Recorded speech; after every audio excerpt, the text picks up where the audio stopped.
Praise be to God, talagang napakaganda po namin sa awit. Ano po? I don't know about tomorrow, but I know hold my hand. And I know He knows my tomorrow. Amen po, ano? Talagang tayo lamang po ang minsan bumibitaw sa kamay ng Panginoong Diyos. Pero never na binitawan ng Panginoong Diyos yung bawat kamay ng bawat isa sa atin. Sabi nga po sa Isaiah 49:15-16, makakalimutan daw tayo minsan ng ating mahal na ina.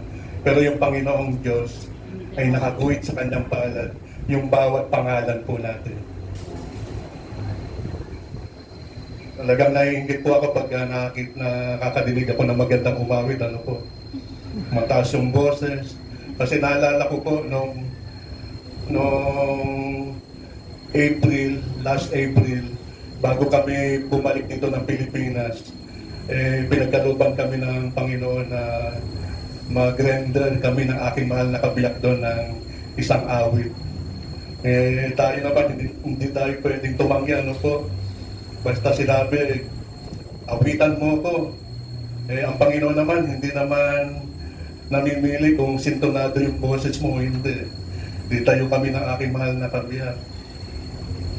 Yung masiglang church doon sa Riyadh, yung pambunga, talagang ano sila, yung talagang very warm yung pagtanggap sa amin. Nung umawit na po kami, tahimik na lahat. Tumahimik yung lahat, hindi ko alam kung ano po bakit. Wala nung April, nakauwi na po kami ngayon, hindi na kami binibigyan ng part. Kaya talagang gifted po, ano po, yung mga bagay. Pero doon po daw sabi nga sa Revelation 15, doon daw po sa langit lahat tayo aawit. Yung Moises song. Hindi ko alam kung anong title ng Moises song, ano po, pero lahat tayo, kahit napipitaw, makakaawit din. Kaya yun inaabangan po natin. At bago tayo magpatuloy ay samahan niyo mo muna po sa maikling panalangin. Dakilang Diyos amang banal na makapangyarihan sa lahat. Muli sa pa po ay inaanyayahan po namin sa aming kalagitnaan ang Espiritu Santo ang siyang maging gabay po namin sa aming pag-aaral ng iyong banal na salita. Ay maranasan din po namin ang iyong mga banal na anghel ang siyang magbantay at mag-ingat po sa aming lahat na naririto. Samang po sila na ukupahin ang bawat lugar na naririto, Ama. Kahit dito po sa mga puno na naririto, na maranasan po namin ang iyong pag-iingat sa amin lahat. Ito po aking dalangin sa ngalan ni Jesus. Amen. Ngayon po ay nung sinabi ako ni Sister Gleisi na ikaw yung messenger sa darating na Sabat, nagpe-pray na po ako noon. Pagtanggap po pa lang, nagpapasalamat ka agad ako sa Panginoon. Panginoon, maraming salamat po, napili niyo po akong magdala ng pabalita. Pero ibulong mo po sa akin kung ano yung nararapat na mensahe sa aming lahat na naririto. Alam niyo po, sa kabanang po namin ng aking mahal na kabiyak na mga nagdang mga araw kasi tinutubuan ng ngipin yung isang maliit namin na apo, si Simon. Laging maligalig, lagi kami puyat kasi may nararamdaman sakit ng mga apo namin. Hanggang kagabi, binabasa ko na po yung about the counsel to the church na isang aklat ni Ellen White ay laging napuputol, nauudlot. Kaya sabi ko, Panginoon, ipinapaubaya ko na po sa inyo ang lahat. Alam niyo po, ngayon, first time sa akin nangyari, kanina madaling araw, talagang binulungan ako. Hanggang sa hindi na ako makatulog, mga 3 po yun. Naririnig ko kung ano yung gusto niyang i-ano. First time ko pong nangyari, hindi ko alam kung sa kapaguran o minsan po yan. Pero talagang naantig yung ano ko, yung aking nakaranasan kanina na talagang hindi naman ako sobra sa tulog, pero hindi ako pinatulog. Kasi ito daw, sabi niya, parang nagdi-discuss yun, ganito, ganito, ganito. Kaya yun yung nabuo. Na alam ko, mayroon din po akong hinahanda, pero kanina madaling araw, meron ding bumulong ang Panginoon. Ewan ko po kung nararanasan din po ninyo yun sa gigising kayo ng Panginoon sa alanganing oras at maririnig nyo yung mga nagre-reflect sa inyo, yung mga napapag-aralan nyo. Yun. Kaya tuloy-tuloy, nakikinig lang ako. Kaya ngayon isi-share ko ito sa inyo. Ang pinakamahalaga daw, may inihanda na po ako. Mula pa nung Sabado, may binabasa na ako hanggang kagabi. Pero kanina, madaling araw, biglang nagbago. Pero pangalawa ko na rin po itong naranasan. Kasama ko noon sa damam yung isang anak ko, si Brother Abel. Pinagawa ko siya ng PowerPoint. Pagdating doon sa harap, iba yung sinasabi. Ibang PowerPoint. Hindi, ibig sabihin na nakasarapan pala ako ng iba-ibang lahi. Tagalog yata na i-prepare namin. Kaya mag-i-English ka, no? Split kayo doon pagka nakita nyo na iba-ibang lahi. Ayun, napatawa si Brother Ronel Barameda. Kasi ngayon ko lang po siya nakita sa Damam, kasi sa Damam Church. Hindi po kami nakita doon. Pero dito kami nakita sa GMA. Dito sa sa Bautista Pavilion. Kaya matutuwa ko doon, Brother Ronel, pagka ikaw yung speaker, pagka nasa harapan ka na, pag nakita mo, iba-iba yung lahi. Kailangan maganda ka na maiintindihan ka. Kaya salamat sa Diyos kasi dinala kami rito sa Pilipinas na wala na talagang pag-aalinlangan na Tagalog talaga. Ang pinaka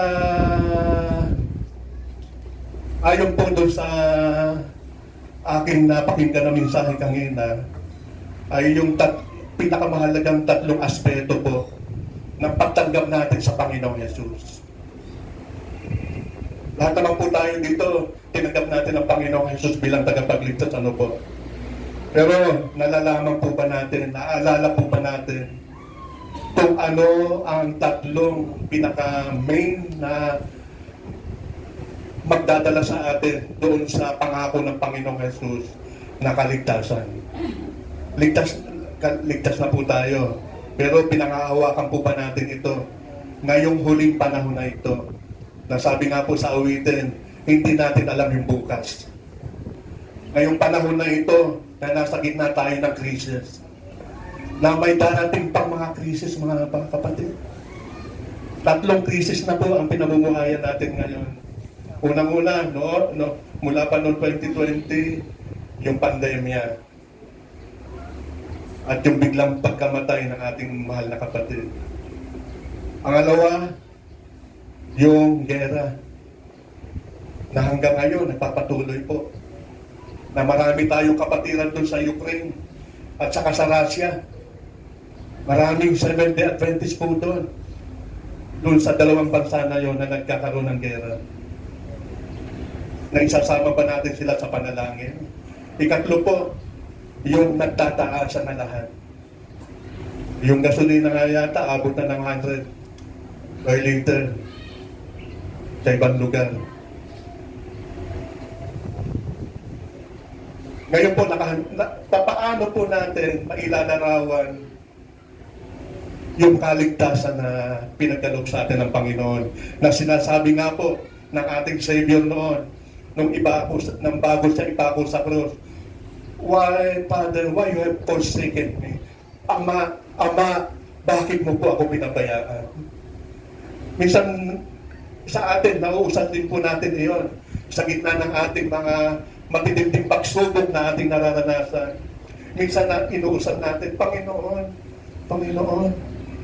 bakit pati yung nagmamahal sa iyo ay hindi po maranasan yung kaligtasan na ipinagkaloob ng Panginoon. Minsan ganun po na ating nararamdaman. Pero ang sabi po ng banal na Espiritu, ano po ba yun? Una, tanggapin ang kalooban ng Panginoong Diyos. Alam na alam po natin yun. Ano po yung kalooban po ng Panginoong Diyos? Alam na alam po natin yun. Sa awit 40, talata 8, my desire is to do your will, O Lord. Your law is within my heart. Ngayon mga kapatid, ano yung mga krisis na ito na ating nararanasan? Ito po ay bunga ng mga pagsuway, pagbawalang bahala ng sangkatauhan na over 22 million lamang po ang Seventh-day Adventist worldwide sa kasalukuyan. Kumpara po sa over 7 billion na population. Ano po ba itong krisis na ating pinamumuhayan? Ito po ba ay gawa ng Panginoong Diyos? O gawa ng mga tao na binabaliwala lang yung kautusan o yung kalooban po ng Panginoong Diyos, na ang gusto ng Panginoon ay magkaroon po tayo ng buhay na masagana, buhay na malusog, buhay na mapayapa. Nasaan na po ang kapayapaan ngayon? Dito doon po sa Middle East, laging binabanggit yung Assalamualaikum. Ano po ibig sabihin nun? Peace be with you. Iyon din po yung kataga na sinasabi lagi ng Panginoong Yesus. Ayaw niya ng kaguluhan. Sino po ang nag-aasik? Sino po ang nagpapagamit?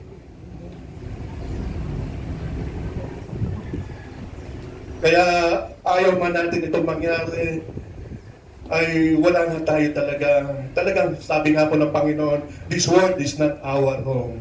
Pero wag natin kalilimutan na yung kalooban po ng Panginoong Diyos, na ang sinasabi po yung kautusan, ito po yung sinasabi sa Book of Matthew 22 verse 37 to 40, the greatest commandment. Una po, ano po? Love God above all with all your heart, with all your mind. Ikalawa, love your neighbor as you love yourself. Ito po yung kalooban po ng Panginoong Diyos. Hindi po sapat sa Panginoong Diyos na nangingiling po tayo ng araw ng Sabat, pero nilalagpasan po natin sa daan yung mga napulubi na mamalimos, na hindi man lang natin bigyan ng kaukulang pansin na ipag-pray sila at bigyan ng konting tulong na makakayanan po natin.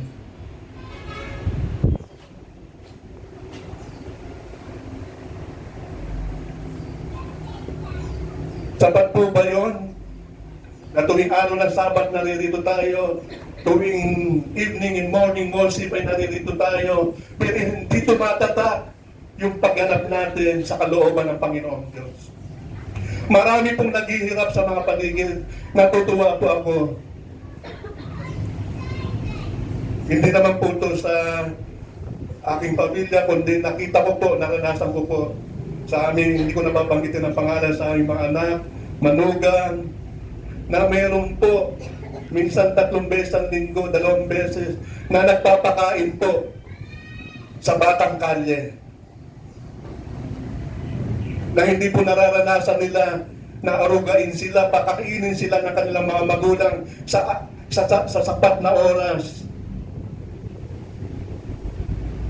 Nagluluto po sila ng spaghetti, minsan sopas, lalagay sa styrofoam upang ipamahagi po doon sa mga bata. Bago po ipamahagi, nakikinig po sila sa prayer. May prayer po. Ang bawat pag-abot natin, bawat pagtulong natin, ay sikapin po natin na may panalangin po tayong iniiwan doon sa tinutulungan natin. Hindi basta-basta bibigyan na lang naman natin ng tulong. Ito na, para sa iyo. Sige, umalis ka na. Hindi ganun yung kalooban ng Panginoong Diyos. Langtad po sa atin kung anong nangyari po doon sa Pariseo o Eskriba ng tawagin, at saka sa Levita, na may nakita sila na isang naghihingalo na buhay doon sa daan. Pero never silang huminto, never nilang tinulungan. Ayaw ng Panginoon na maging tulad po tayo ng mga Levita o ng Pariseo na sa mga salita po, ang gagaling po natin. Sa pangangaral, magagaling po tayo. Sa paghahayo, sa pagbabasa, pag-aaral ng Sabbath lesson, ay nandun pa po yung mga katanungan, mga pagdidiin natin. Pero, nararanasan po ba, nakikita po ba ng ating mahal na Diyos yung tunay na paggawa po natin? At salamat, may isang Samaritano na huminto, tinulungan, hindi lamang po tinulungan, dinala po siya sa magandang hotel. At pinagbilinan pa po yung yung caretaker ng hotel na binigyan niya ng bugkos na pera na kung maaari, pakainin mo to, ipagamot mo, kung kulang pa yan, ay babalikan kita. Sino po ang may ugali? Sino po ang nagdala ng kalooban ng Panginoong Diyos? Yung Pariseo po ba o yung Levita? Yung Levite? Yung Samaritano na hindi nagsasalita, hindi kumikibo, pero nakikita sa gawa, iyon ang tunay na gumaganap sa kalooban ng Panginoong Diyos. Ikalawa po, ang sabi nila dito sa pagganap sa kalooban ng Panginoong Diyos, sapat na, Brother Samson. Dalawa na lang po ang kautusan ngayon, yung pagganap sa kalooban ng Panginoong Diyos. Ano po yun? Yung mahalin mo ang Panginoong Diyos ng buong puso at kaluluwa, at mahalin mo ang iyong kapwa-tao. Yun na po, ngayon sa panahon natin, ang kalooban ng Panginoong Diyos. Probalit, sabi po ng Espiritu Santo sa 1 John chapter 5, verse 2, verse 1 to 3, paano daw po natin mamahalin ng Panginoong Diyos? Tuparin po natin ang kanyang kautusan. Yun pala ang pagganap sa kalooban ng Panginoon. Paano natin na maipapakita ang pagmamahal sa ating kapwa-tao? Tutuparin din po ang kautusan. Kaya nandun po sa dalawang utos na yon, yung 10 utos ay nakakabit po. May mga bisita po ba tayo dito? Yun. Yun po yung paglilinaw po, mga kapatid. Hindi po winalawang bahala ang 10 utos ng Panginoong Diyos. Sa dalawang utos na yon ay nakakabit po kung papaano po natin gagampanan o papaano natin, sapat na po ba na sabihin natin, mahal ko ang Panginoong Diyos? Hindi po. Ang sabi po sa 1 Juan, Kapitulo 5, talatang 1 hanggang 3, ang pagmamahal daw po sa Panginoong Diyos ay ang pagsunod sa kautusan. Sapat na po ba mahal ko ang aking kapwa? Hindi po. Ano po ba ang paglilinaw na ito, mga kapatid? Yung pagganap sa kalooban ng Panginoong Diyos, yung pagmamahal natin sa Panginoong Diyos, ay nakasalalay po sa sumunod ka sa kanyang kautusan. Ano po ba sa 10 utos yung para sa Panginoon? Yung unang ika-4 po, vertical relationship natin sa Panginoon. Una, sambahin mo ang Diyos, wala na pong Diyos. Sambahin niyo ang nag-iisang Diyos na makapangyarihan sa lahat. Huwag kayong sasamba sa Diyos-Diyosan. Ikalawa po, huwag sasamba sa mga Diyos-Diyosan na nilikha na namumuhay sa tubig, sa hipapawid o sa lupa, sapagkat si Yahweh ay mapanibughuin. Ikatlo, mga kapatid, paano natin mamahalin ang Panginoong Diyos? Ikatlo, huwag babanggitin ang pangalan ng Panginoong Diyos sa walang kabuluhang pag-uusap. Ano na po ngayon sa social media?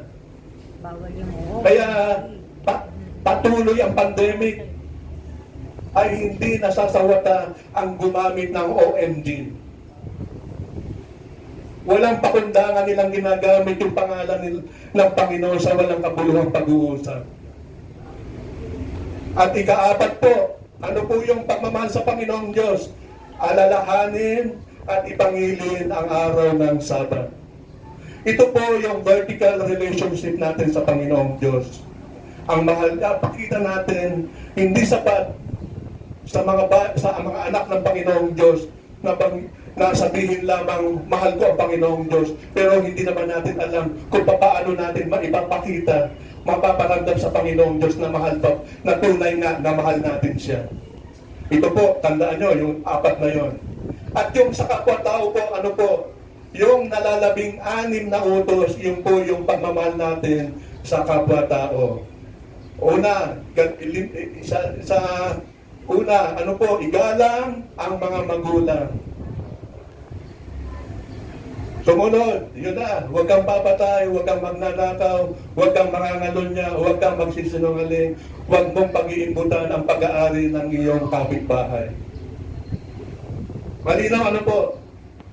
Ito po ang pinakamahalaga na gawin ng bawat isa sa atin, na maranasan natin yung vertical at horizontal relationship natin sa Panginoong Diyos. Ano po yun? Yung vertical and horizontal, sign of the cross, at sa center ng cross, ano po? Yung pag-ibig po, love. Yung puso ng Panginoong Jesus ay mapasa atin rin po. Hindi po sapat. Hindi po, kaya po, siguro, ibinidikta ito sa atin ng Panginoong Diyos ngayong oras na ito. Hindi po sapat, mga kapatid, yung sambahin siya kahit anong pagsamba na sinasabi nga po sa Mateo 7:21, na Mateo chapter 7 verse 21, not everyone who says to me, Lord, Lord, will enter the kingdom of heaven, but only he who does the will of my Father who is in heaven. Nakakalungkot po, mga minamahal kong mga kapatid, hindi po lahat pala na tumatawag pag-araw ng Sabat ay makakarating sa kaharian ng langit, kundi yun lamang na tunay na gumaganap sa kalooban ng Panginoong Diyos. Hindi lamang po present lagi ako pagsama. Hanggang sundown nandito po. Mula bisper hanggang sundown. Pero ang gusto ng Panginoon ay ang ating paggawa. Nasa simpleng ating paggawa. Pagtulong sa ating kapwa na ngayong pong pandemic crisis na ito na ating kinabubuhayan ay lantad po sa atin sa kapaligiran po. Maraming mga humihingi ng tulong po. Minsan po, nung meron akong home care patient nung last week po, hindi ko malaman kung Monday ito. Meron po akong laging dinadaanan na isang mama, panay bukol-bukol yung mukha. Lagi ko siyang nadadaanan. Pagdating ng Miyerkules, ay binubuhat na po siya, may ambulansya na hindi na gumagalaw. Saka doon, binibigyan ng pagkakataon na buhatin, ilagay sa stretcher. Nasabi nung isang pulis, baka binabangungot lang yan. Gusto ng Panginoong Diyos na maging totoo tayo, mga kapatid. Maging tunay ang ating paggawa, ang ating pagganap, yung maging instrumento po tayo. Uminto po tayo kung may gustong tulungan, mga kapatid. Na pagdating ko po doon sa isang home care ko, na dating isang kapitan po rito, hindi ko na po babanggitin ang pangalan. Matindi rin ang pagsubok na dinaranas niya. Namatay ang kanyang asawa na isang pulis. Sumunod, namatay yung kanyang anak na nagtatrabaho sa munisipyo. Parehong pinatay. Mga ilang buwan, siya naman ay na-stroke. Sabi ko, Kapitana, matindi ang inyong pinagdaraanan. Salamat sa Diyos. At itong medical mission na ito ay patuloy pa rin pinagkakaluban ng inyong abang lingkod na sa bawat kliyente ko po ay nandun po yung pag-share ng mabuting balita. Hindi lamang po sa mga Adventista tayo, mga kapatid. Gustong-gusto ng Panginoon sa mga non-believers, kailangan po natin tulungan. na ang sabi ni Kapitana, dahil daw sa biyaya ng Panginoong Diyos, kaya niya nakakayanan. Na-stop mo naman sa nakarang buwan. Humihina na po siya. At ikalawa po, may isang pari po, nirefer po ni Sister Christy. Oo, dinaan na lamang po siya. 12 years po siya sa seminaryo. Walang labasan. Ang sabi ng kanyang ina, para niya makita yung kanyang anak na nagpapare, ay dinadalaw na lang nila siya sa kumbento. Ano po ang nangyari sa paring ito? Oo, dinaan na lamang po, siya ay na-stroke. At pambihira po yung stroke niya kasi tumutok po ang ugat niya sa utak. Na kailangan po na maoperahan po siya. Ito po ay last week lang po ito na sinabi sa akin ni nagkataon na nairinig ko po ito kay Kapitana. Yung pala, kilala ni Kapitana itong paring ito. Anong pangalan niya? Ganito, ganito. Oh, si Papa Pops, o si Kuya Pops, kung tawagan nila. Hindi ko napapanggitin yung pangalan. At ang sabi niya, ito, iabot mo ito, iabot mo to sa kanya. Binigyan ako 500. Ibigay ko daw dun sa pare. Kasi kilalang naglilingkod pala iyon dito sa lugar ng DMA at FBR. Alam mo, matakin nyo mga kapatid. Kung dumating yung pagsubok, sorpresa talaga, Brother Haji. Surprise. Hindi lahat ng surprise mabuti. May surprise pala na talagang tutunawin ka. Tutunawin yung pagkatao mo. Dito sa akin nasaksi na sa dalawa kong pasyente ito. Ang sabi, makikita niyo yung itsura niya, inoperahan, more than 1 million yung nagastos nila. Kaya yung iskal na tinanggal sa kanya, hindi pa rin na ikakabit hanggang ngayon. Nakapreserve ito sa Manila. Pagka may pera na daw sila, ikakabit na uli yung iskal. Imagine nyo ang kanyang itsura mga kapatid. Quarter ng bungo, wala. Parang yuping bola pag siya ay tinignan mo. Isang pare na wala yung quarter ng skull niya. Bedridden siya. Pero nakakapagsalita siya. Gaano katindi yung dinaranas ng mag-iina ng kanyang pamilya, yung kanyang nanay. Pag kinakausap ang tulo ng tulo yung luha. Nagaling sa isang broken family yung kanyang ina, ang gusto lamang niya sa kanyang pamilya ay buo, kahit galing sa broken family, ay maging buo ang kanyang pamilya. Napakaganda ng kanyang pamilya, mga kapatid. Magagalang kanilang mga mahal na anak, mga apo. Makikita mo ang tunay na pagmamahalan ng isang pamilya sa gitna ng kahirapan, sa matitinding pagsubok na kanilang nararanasan. Ay nando, napakaamo nilang kausapin. Sabi ko kay Aling Inday, sabi niya kasi, parang bibitaw na ako. Huwag kang bibitaw, Aling Inday. Kasi pagka lumuluha ka, lumuluha din ang Panginoong Jesus.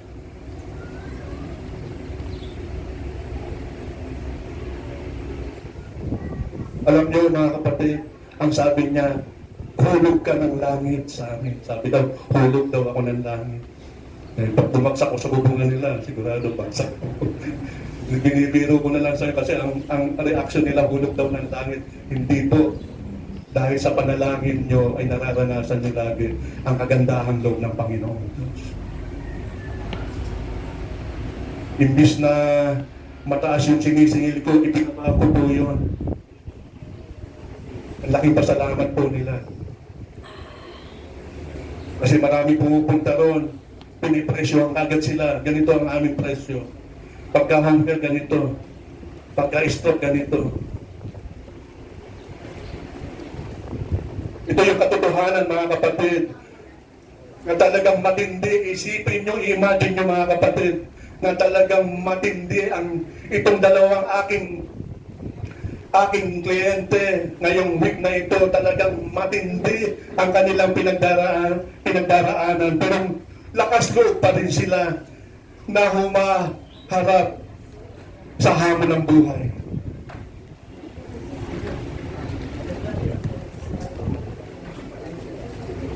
Kaya talagang napakabuti po ng Panginoong Diyos na sa kabila po ng mga pagsubok, bagamat sila ay wala pa sa tunay na kalooban ng Panginoong Diyos, ay pinaparana sa kanilang sambahayan ang pag-ibig at liwanag na nagmumula po sa Kanya.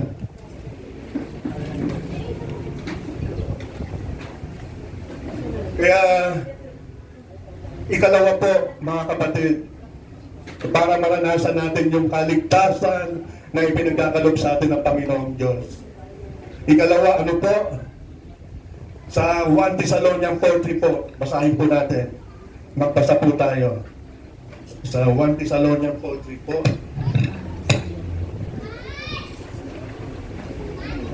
Habang inaayos po natin yung tolda ng ating mga kapatiran, ay magbasa po tayo.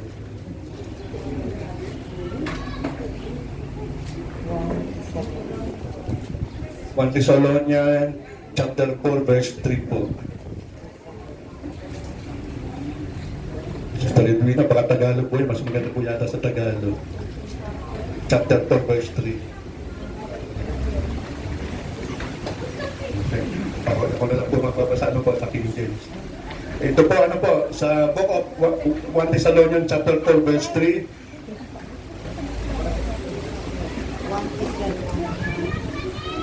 Forbidding to marry and commanding to abstain from foods which God created to be received with text by us.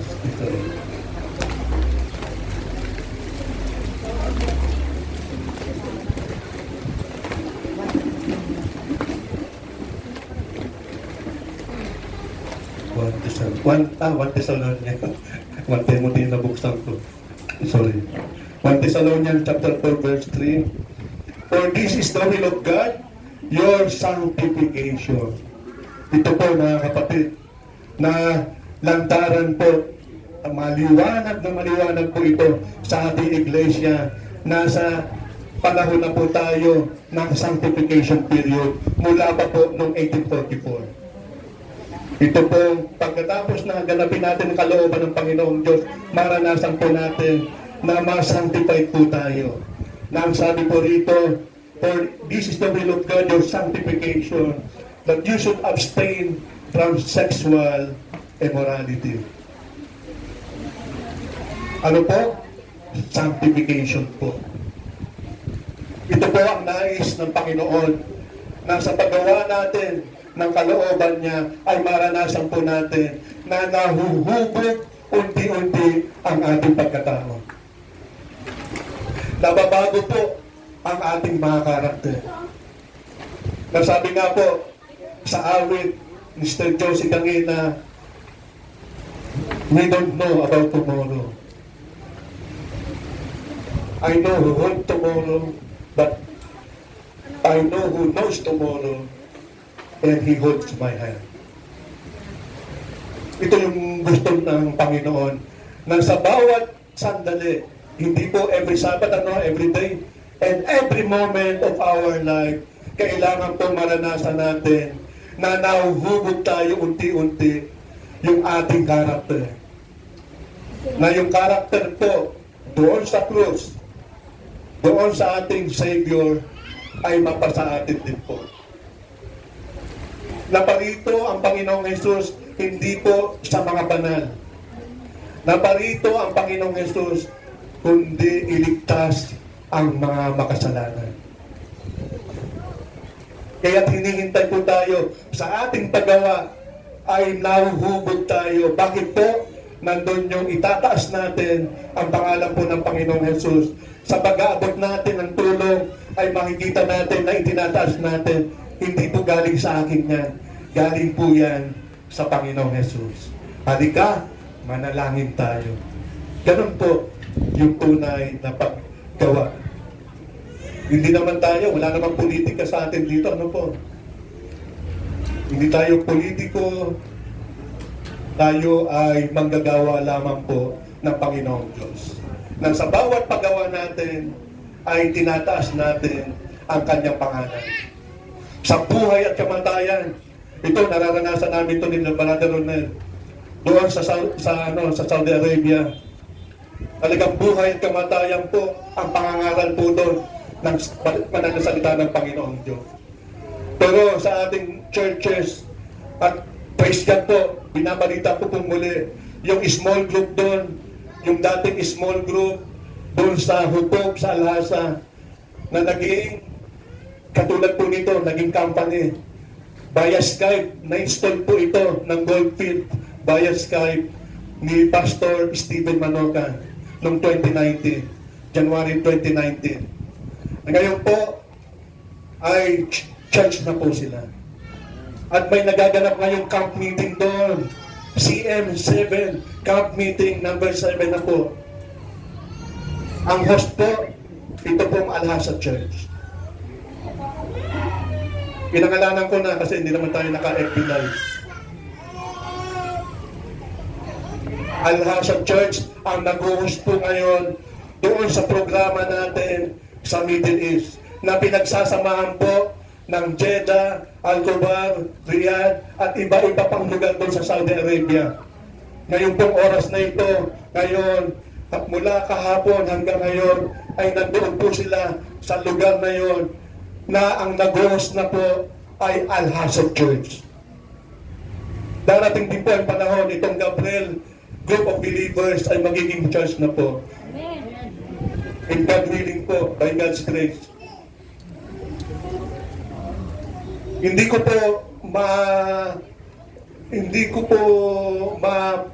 ko malaman kung paano ko mapapasalamatan ng Panginoon. Minsan umiiyak ako pag nararanasan ko, minsan nagja-jogging ako doon, wala man lang pulutong, wala man lang grupo. Sa aking pagja-jogging, paglalakad, lagi ko may kasamang prayer, yung meditation of the Word of God, yung mga awit ni David. Yun yung yung pinaka-number ko.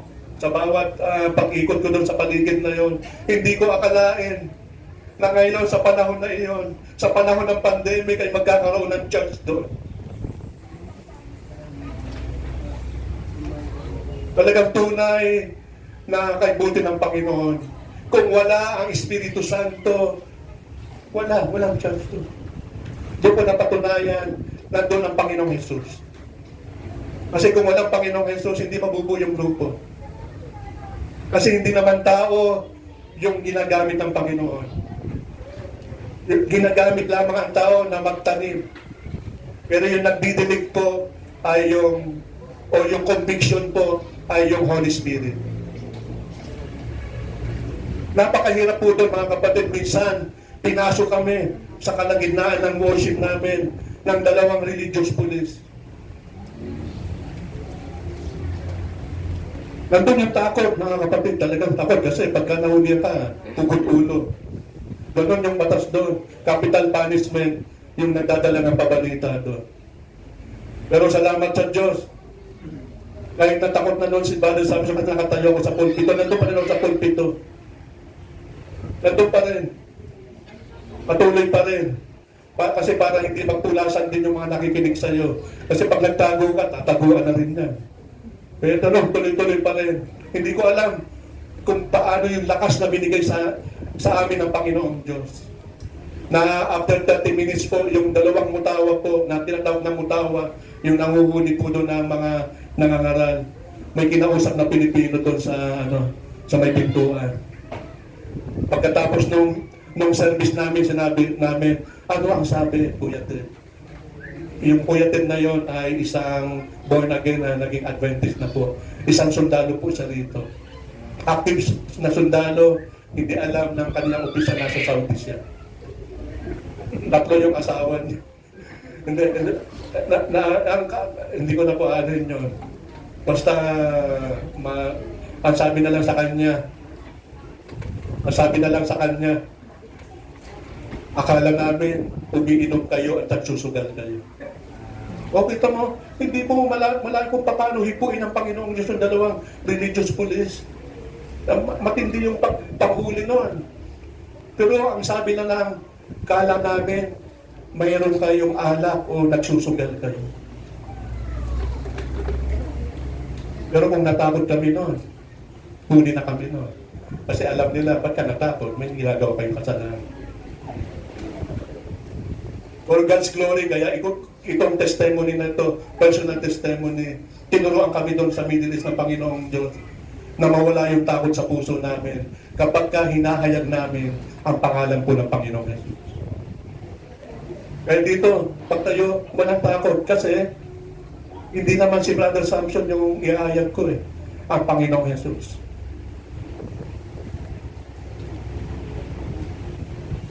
Yun lamang po mga kapatid. Sanctification, mahubog po tayo katulad ng paghubog na katulad na ang maging ugali natin o maging karakter natin ay maging karakter natin yung karakter ng Panginoong Jesus.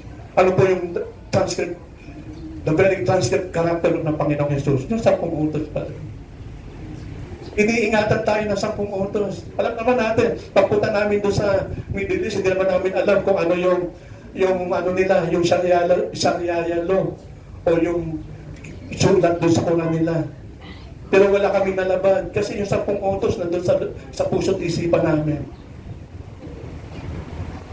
Ang pag-iingat lamang po pala yun ng Panginoong Diyos sa atin na maging masaya tayo, namumuhay, maging mapayapa tayo, mapagmahal tayo.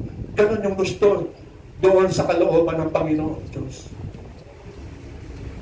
At ang ikatlo po mga kapatid, sa Hebreo 10:36 po. Sa Hebreo 8 chapter 10 verse 36 po. Sorry. Sa Hebreo Kapitulo 10 talatang 36. Ito po. For you have need of endurance so that after you have done the will of God, you may receive the promise. Ang galing po, ano po? Kung matutugunan natin, magagampanan natin, tanggapin natin ang kalooban ng Panginoong Diyos, ay mahayag sa atin ang lahat ng pangako ng Panginoong Jesus ay mapapasa atin. Dito po mga kapatid, sa Holy Bible po, ilan yung binabanggit na pangako? Ayon po sa ating mga Bible scholar, over 7,000 promises in the Holy Scripture. Sa New Testament na lamang po, over 754 promises in the New Testament alone. Kapag ang nangako, 100% na ipagkakaloob niya ang lahat ng kanyang mga pangako. Ito po yung revival and reformation mga kapatid. Tunay na reformasyon, tunay na revival sa ating pananampalataya sa Panginoong Jesus. Hindi po yung mga offshoot, ano po? Kasi yung mga offshoot, pumupunta sa bundok. Namumundok. Pagdating doon sa bundok, wala naman tao doon.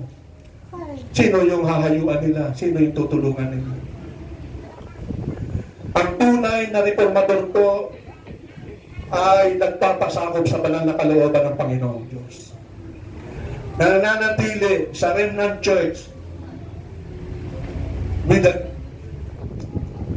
yung guidelines ay nanggagaling doon sa General Conference. Ito ang tunay na reformador. Hindi po dito lamang po sa Pinas. Sa Saudi po, may na-encounter po kami doon, mga kapatid. Tuwang-tuwa kami. Tuwang-tuwa kami.